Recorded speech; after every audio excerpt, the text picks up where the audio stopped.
because you could not discuss classified material outside of shock because there were too many ears.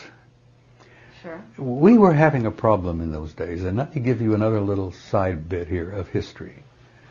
We were in the middle of a vast French spy ring, which, if you really want to do the follow-up on that, you get a book by Leon Uris called Topaz.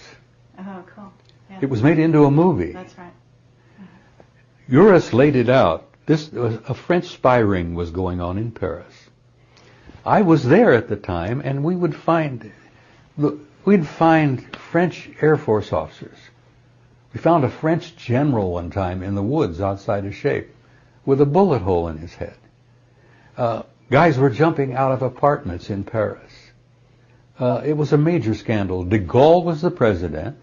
Okay, but what was the objective of the spy ring? The spy ring was Soviet, to find out what we knew that they didn't know. So they had been buying and paying off people all over Europe, Hungarians, French, Germans. So what has that got to do with finding the assessment? What it got to do is, as a side, is that the UFO issue, no information ever came from Washington or London to Shape headquarters on the UFO matter because of the French spy ring. Everything that came from Washington and London to Paris ended up in Moscow. So the NATO headquarters staff, the admiral, there was a British air marshal. Thomas Pike was the deputy secure. He was the assistant deputy to my boss, an American four-star general by the name of Lyman Lemnitzer.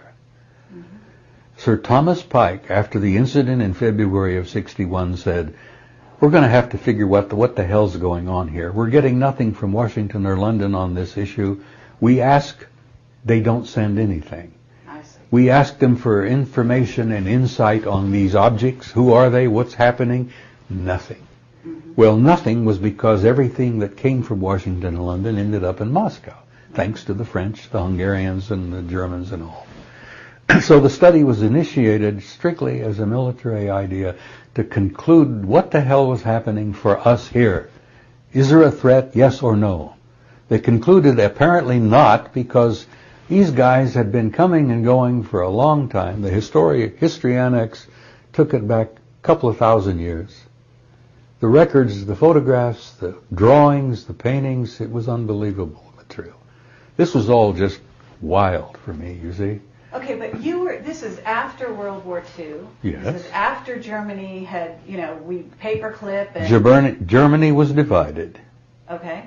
And you were on West... We were Western Europe. Sure. Okay. The Warsaw Pact was Eastern Europe. So are you saying that the technology that was used by Hitler and his group, some of which was brought back to the United States, was not known to the West, to the people in NATO that were doing this report? Of course not. It was highly classified.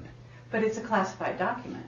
So you're saying there's classification. You have a classified document here, and then you have a classified document here, and the guys who wrote this one and have access to this one can't read that one because they don't have a need to know. Okay. Now the guys that have got this one and wrote it and read it and talk about it, they can't read this one because that's another separate classified document. This guy Pike, right? He's the guy in charge. Thomas Pike, Air Marshal Sir Thomas Pike, initiated the study in February of '61 and says, he had a need to know. I want to know what the hell's going on, and they started the study. He's in NATO.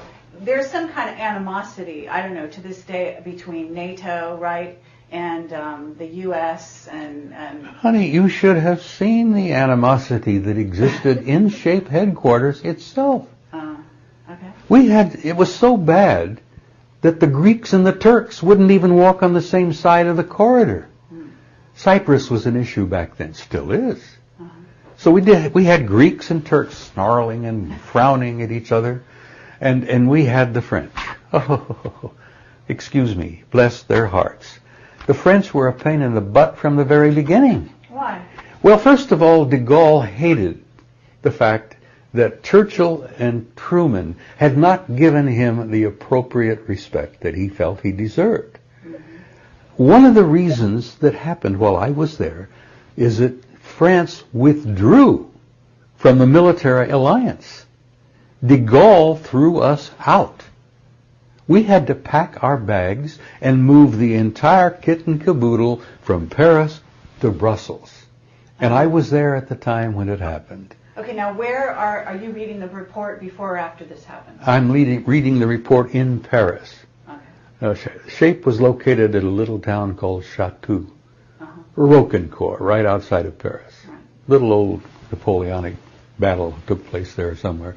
Anyhow, the animosity between the French and everybody else, the Germans, the Italians, and the Americans and the Brits were all like this.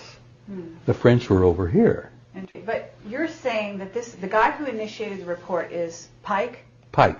Okay. And you're saying, I mean, he clearly had a need to know it if he's having flyovers, and U.S. is hearing about this, Britain is hearing about this, the people at the top are hearing about this.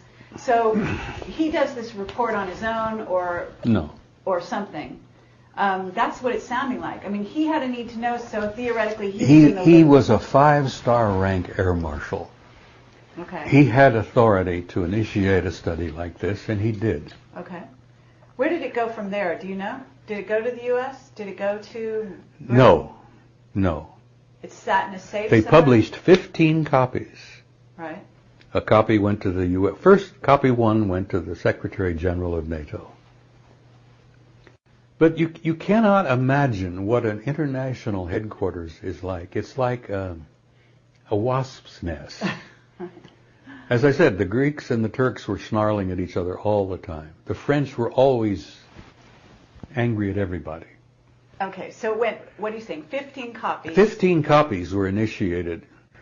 Copy went to the U.S., copy went to Italy, copy went to France, copy went to UK, and so on. 15 copies were out.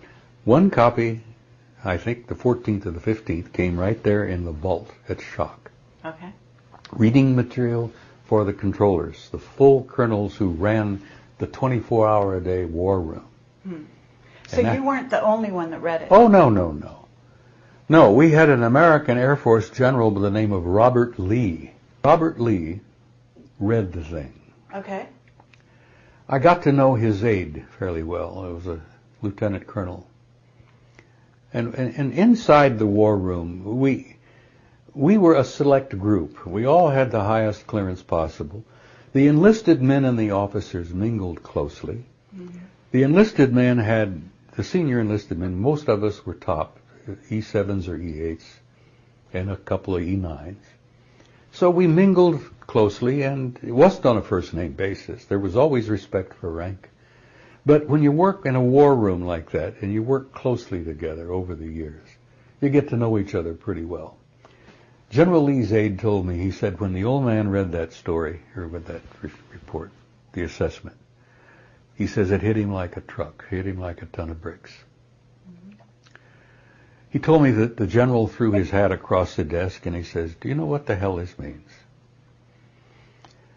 Everything we've got, everything we've done, everything we've had, doesn't mean a damn thing. The shock was pretty serious. Here you have a highly decorated World War II Air Force general who'd been all over the place. I think he flew B-29s in the Pacific. He said, well, if this is all true, if this is real, what we've got, our military, our Air Force, our bombs, our planes, doesn't mean a thing. The conclusions of the study, after 3 years, concluded that they had been coming here for a very long time, that they apparently had some involvement in the origins of our species. Big shock to traditional people, particularly Christians and Muslims people. It was interesting is that apparently there was not a threat involved. If they were hostile or aggressive, they would have been over a long time ago. Now, what was their purpose? Well, the study was not able to